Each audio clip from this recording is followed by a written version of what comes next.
the easier ways to kind of understand this is, you know, for people that get high blood pressure out of nowhere, it's not actually their heart that's the problem. Well, in some cases it's their heart, but in a lot of cases it's actually that you have so many channels having blockages that now your heart is having to pump 4 times faster to get the blood through the channels because they're blocked.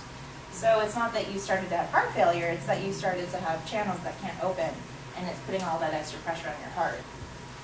That's probably the easiest way to understand how the meridians work.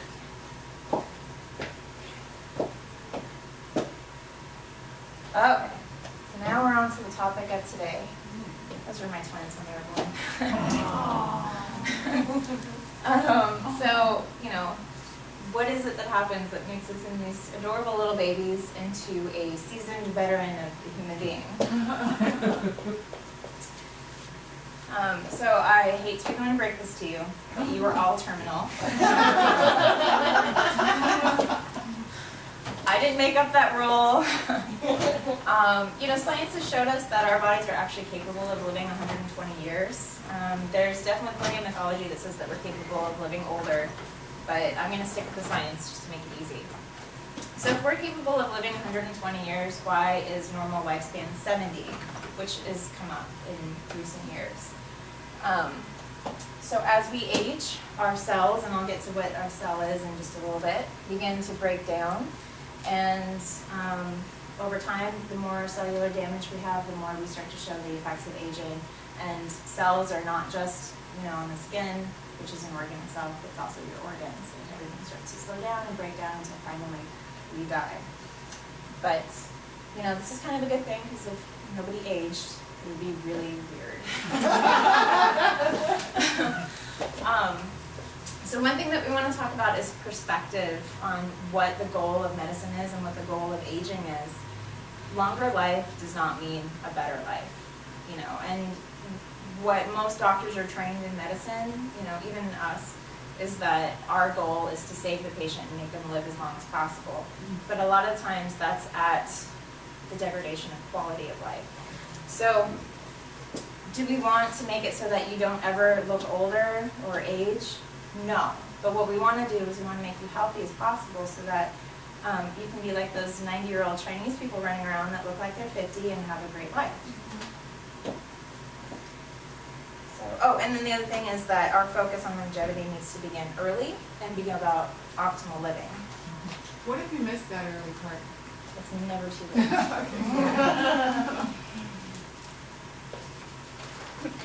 Okay, so what are cells? Cells are the smallest functioning unit of life. This is kind of a graphic representation of what a cell looks like. That's not actually what a cell looks like, but basically every cell organizes itself into other cells of like mind, and then those cells become tissues, and then those tissues organize into organs or structures. So at the basis of every single thing that exists in us, in plants and animals, we have a structure of those cells. So in here is the nucleus and DNA over here. These guys are really cool. Those are lysosomes, which those are what are designed to envelop microorganisms or dead cells and kill them and then release them so that they're not going to kill you anymore.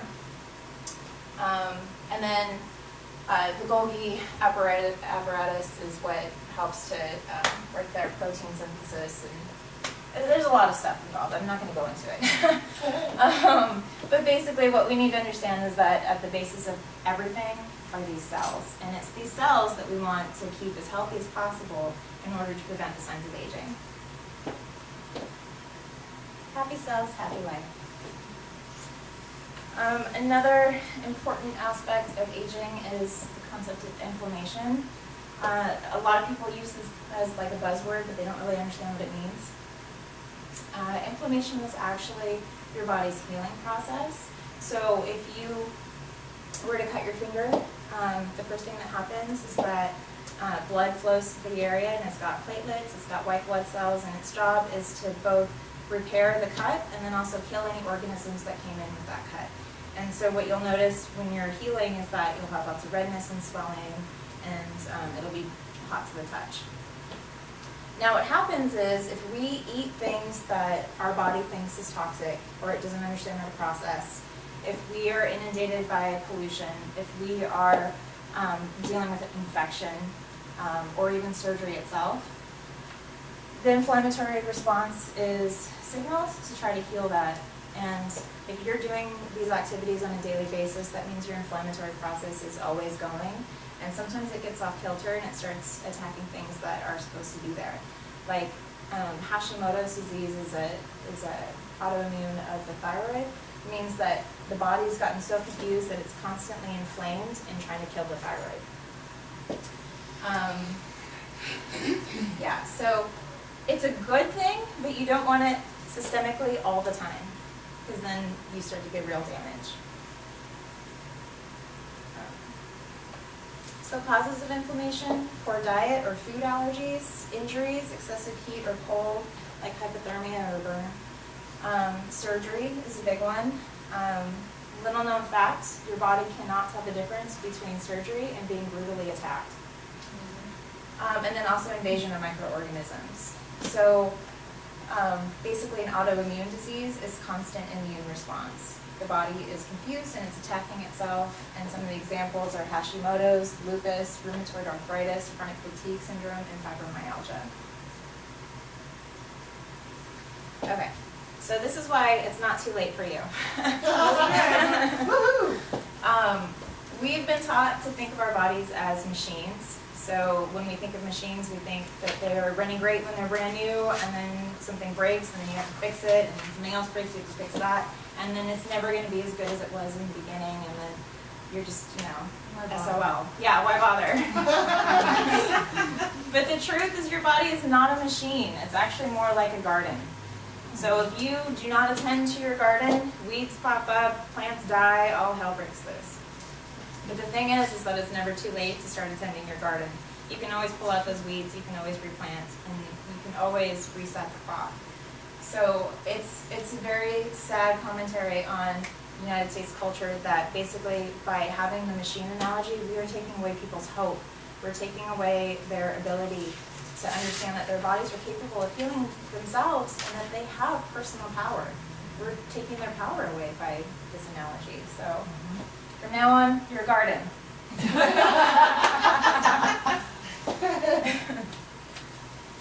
Okay. So, Pongyuan means that food and medicine are from the same source. In allopathic medicine, they treat acute disease and trauma, which I'm not dissing Western medicine because it's incredibly important. But if we want to talk about preventing disease, then we need to look at the other side of the coin. When I say Western medicine, I mean allopathic. I'm not dissing all Western medicines. I've never included medicine at all. Okay, there you go. Food and medicine are from the same source. We can use our food to heal ourselves. We can use our food to disease ourselves. A big part of preventing disease means not eating the things that lead to disease. It also means eating foods that the body needs to heal and energize, so whole foods. Our body doesn't know how to process processed foods because those are mostly chemicals. And when you're eating those chemicals, you're putting your cells in this extra overload of having to break down the stuff that it doesn't understand, and you're constantly creating this inflammatory response. Your body, that, you know, science shows that we're about 90,000 years old. We're probably going to find that we're even older than that. But your body knows how to process a beet. It knows how to process nuts. It knows how to process meat. It does not know how to process chemicals. So when you're eating, think of yourself as your own doctor, and is this going to make me sick? Is this going to make me well?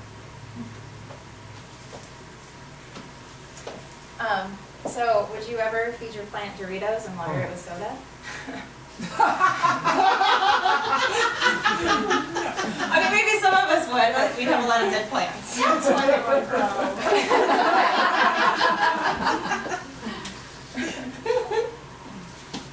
Okay. Oh wait, and let me kind of go back on this whole diet thing. You know, I really hate that word because what that word is supposed to mean is just what you eat. It's not supposed to have all these connotations to it, but we have all these connotations to it. Diet means that I can't have this, or I can't do this. It means if I eat this certain food, I'm a bad person. So, and it becomes this way of just restricting ourselves. It's like being in prison. And you know, as an anthropologist, I can tell you that the only way that you're ever going to rehabilitate is not by being forced to do something. It's by understanding what it is that you're doing and why. So by imprisoning yourself with this concept of diet, you're really doing a disservice, and it's leading people down this road of shame and hopelessness. You know, I can't tell you how many patients I see for weight loss that come in, you know, like I was doing great on my diet, and then, you know, something happened and I fell off my diet. Now I've gained twice as much weight as I did before I went on the diet. And then now, besides being overweight and unhealthy, now they are filled with shame and regret and anger. And that's a horrible place to try to live from. So,